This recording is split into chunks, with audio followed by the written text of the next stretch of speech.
Petrus yang mengatasi Petra. Episode kelima, Protestan, pohon sesawi dengan cabang-cabang. Pada episode-episode sebelumnya telah dibahas mengenai kepunahan gereja perdana sebagai biji sesawi yang mati, menunggu untuk bersemai dan tumbuh menjadi pohon dengan cabang-cabangnya. Biarkanlah keduanya tumbuh bersama sampai waktu menuai. Pada waktu itu aku akan berkata kepada para penuai, kumpulkanlah dahulu lalang itu dan ikatlah berberkas-berkas untuk dibakar, kemudian kumpulkanlah gandum itu ke dalam lumbungku. Pertama-tama, perlu Anda ketahui, bahwa setelah pengajaran itu, Yesus melanjutkan mengajar mengenai dua tipikal kerajaan Allah yang direpresentasikan sebagai ilalang dan gandum, yaitu yang pertama diibaratkan sebagai biji sesawi yang mati, lalu bersemai dan tumbuh menjadi besar dan bercabang-cabang dan memberi kehidupan. Yang kedua diibaratkan sebagai adonan yang menjadi hamir oleh ragi perempuan pelacur Babel. Matius 13 ayat 31-33, TB, Yesus membentangkan suatu perumpamaan lain lagi kepada mereka, katanya, hal kerajaan sorga itu seumpama biji sesawi, yang diambil dan ditaburkan orang di ladangnya. Memang biji itu yang paling kecil dari segala jenis benih, tetapi apabila sudah tumbuh, sesawi itu lebih besar daripada sayuran yang lain. Bahkan menjadi pohon, sehingga burung-burung di udara datang bersarang pada cabang-cabangnya.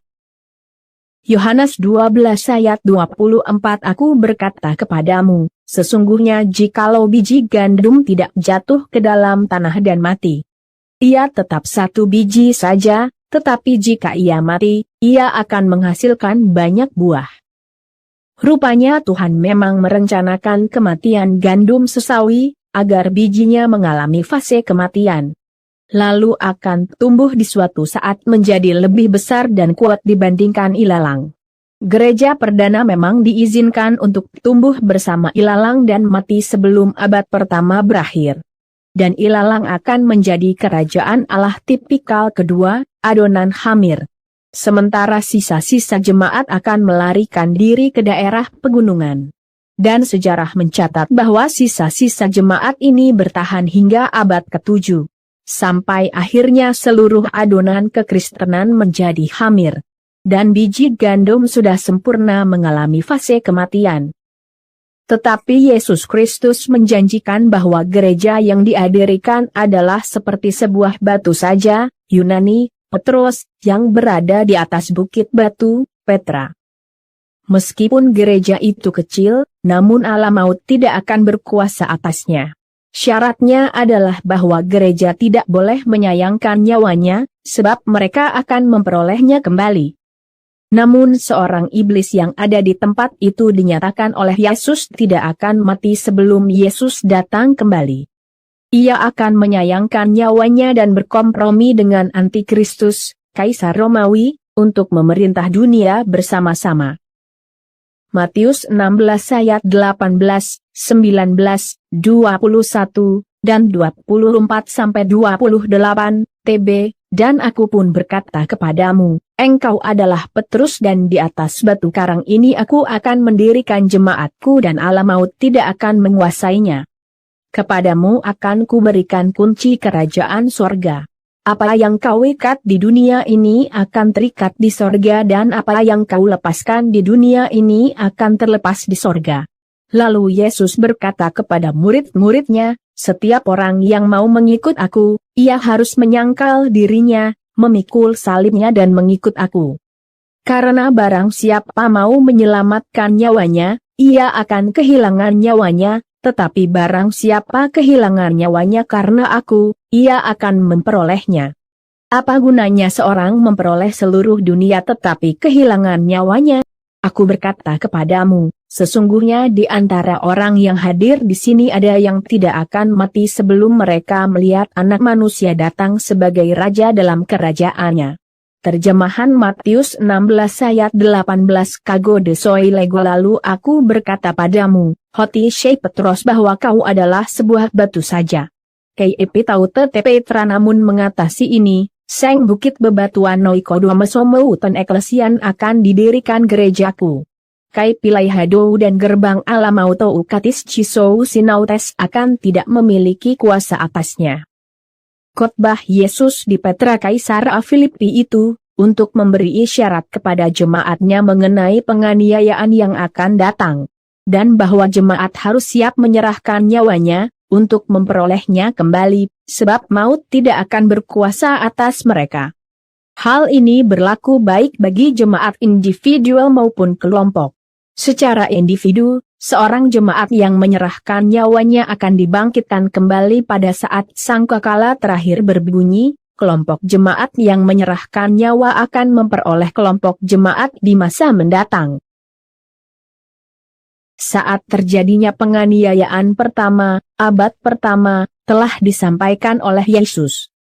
Matius 24 ayat 15-21, TB, jadi apabila kamu melihat pembinasa keji berdiri di tempat kudus, menurut firman yang disampaikan oleh Nabi Daniel, para pembaca hendaklah memperhatikannya, maka orang-orang yang di Yudea haruslah melarikan diri ke pegunungan. Orang yang sedang di peranginan di atas rumah janganlah ia turun untuk mengambil barang-barang dari rumahnya, dan orang yang sedang di ladang janganlah ia kembali untuk mengambil pakaiannya. Celakalah ibu-ibu yang sedang hamil atau yang menyusukan bayi pada masa itu. Berdoalah, supaya waktu kamu melarikan diri itu jangan jatuh pada musim dingin dan jangan pada hari Sabat. Sebab pada masa itu akan terjadi siksaan yang dahsyat seperti yang belum pernah terjadi sejak awal dunia sampai sekarang dan yang tidak akan terjadi lagi.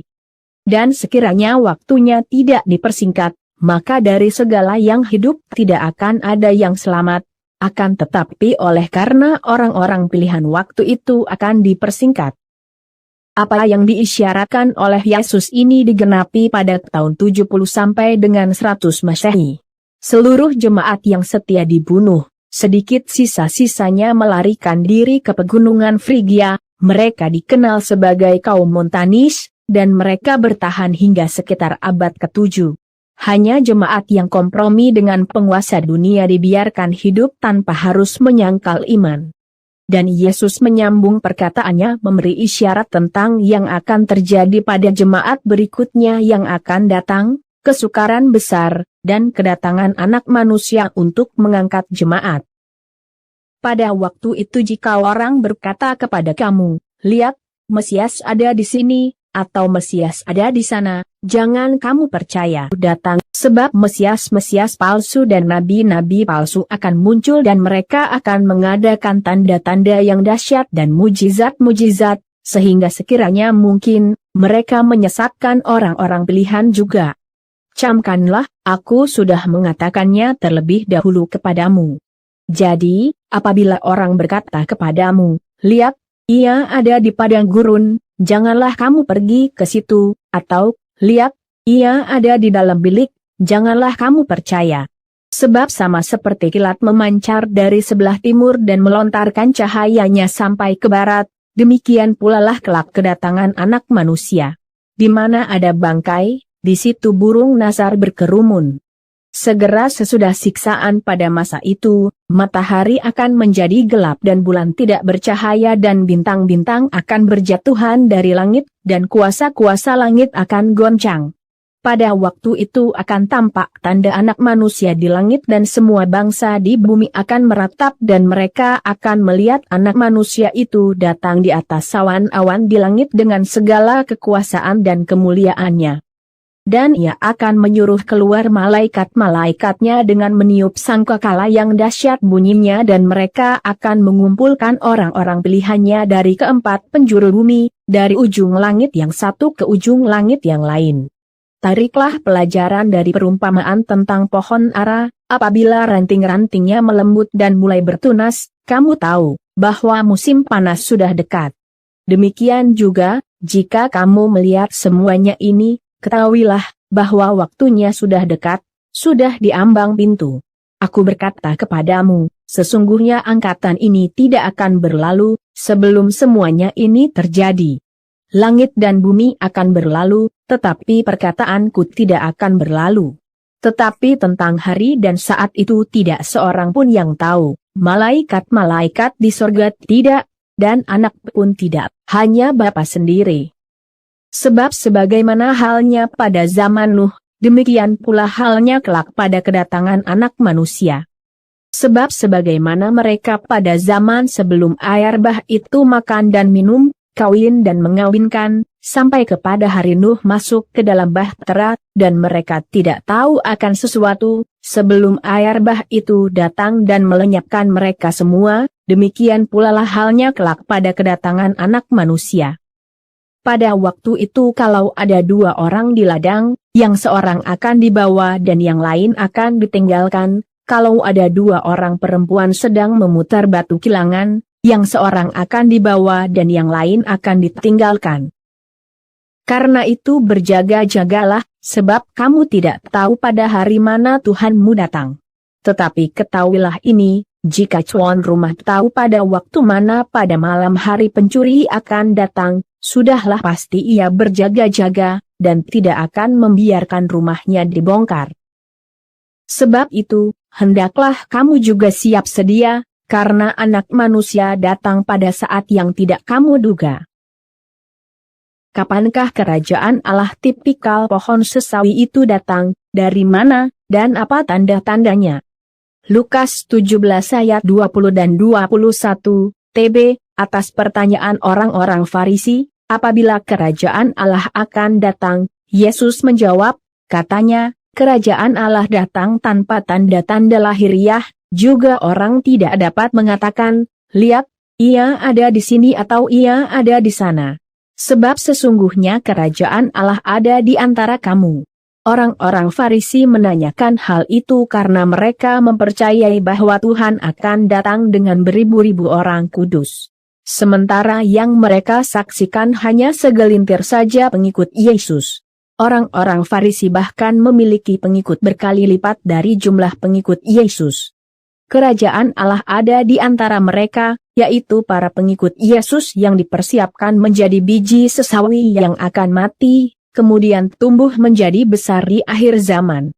Kerajaannya adalah umat percaya yang akan diangkatnya menjelang dia menginjakkan kaki di bumi mendirikan kerajaan damai. Yohanes pukul 18:36, TB, jawab Yesus, kerajaanku bukan dari dunia ini. Jika kerajaanku dari dunia ini, pasti hamba-hambaku telah melawan, supaya aku jangan diserahkan kepada orang Yahudi, akan tetapi kerajaanku bukan dari sini.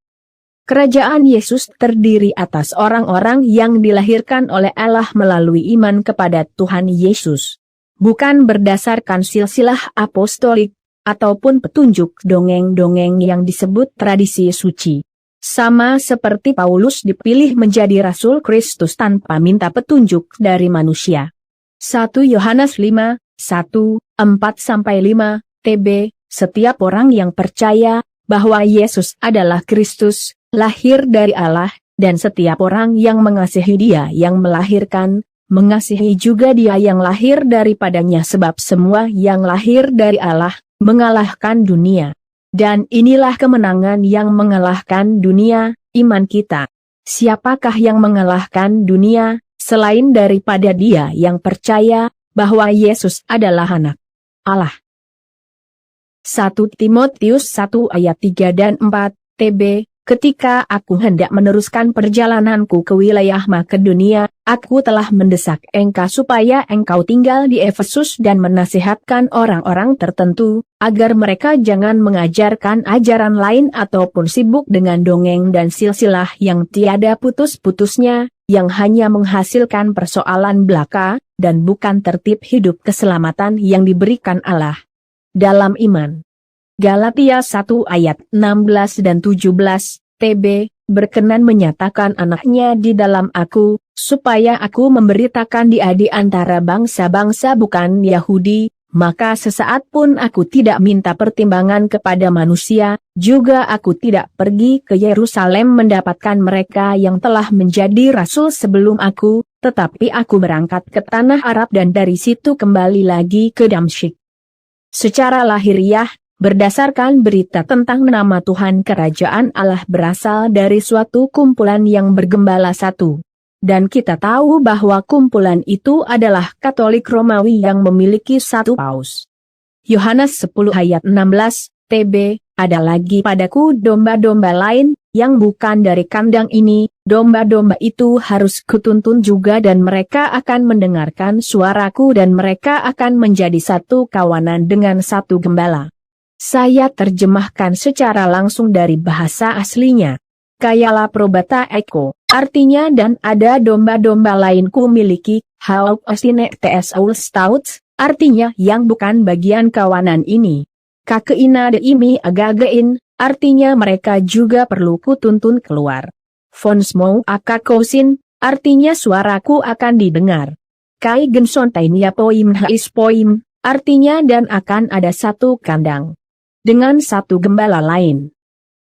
Konteks perikop Yohanes 10 ayat 1 sampai dengan 21 adalah bahwa Yesuslah yang empunya domba-domba yaitu para pengikutnya, Yesuslah pintu, dan domba-dombanya akan mendengar suaranya, lalu ikut keluar dari kawanan yang digembalakan orang-orang Farisi. Bahwa kemudian akan ada kawanan lain yang bukan dari bagian kawanan para rasul, yaitu jemaat Kristen di masa yang masih jauh dari zaman rasuli. Mereka juga harus dituntun keluar dari kawanan yang digembalakan oleh satu gembala yang lain dari Yesus. Dan mereka akan mendengarkannya. Pada awal abad ke-16, biji sesawi mulai mereka siap untuk mengeluarkan semainya. Dan selanjutnya akan tumbuh menjadi pohon sesawi dengan cabang-cabangnya. Meskipun sebenarnya proses merekahnya biji sesawi itu sebenarnya sudah dimulai sejak abad ke-14. Tetapi pada abad ke-16 lah reformasi Protestan secara aktual terjadi. Sejak saat itu mereka keluar dari kandang domba Katolik Roma dan mengikut Yesus, gembala yang baik. Namun demikian mereka tetaplah berasal dari adonan yang hamir oleh ragi yang ditabur oleh perempuan pelacur Babel. Proses reformasi masih tetap berlangsung. Kerajaan Allah menghadapi tantangan yang baru. 1 Korintus 5 ayat 7 buanglah ragi yang lama itu, supaya kamu menjadi adonan yang baru, sebab kamu memang tidak beragi. Sebab anak domba Paskah kita juga telah disembelih, yaitu Kristus.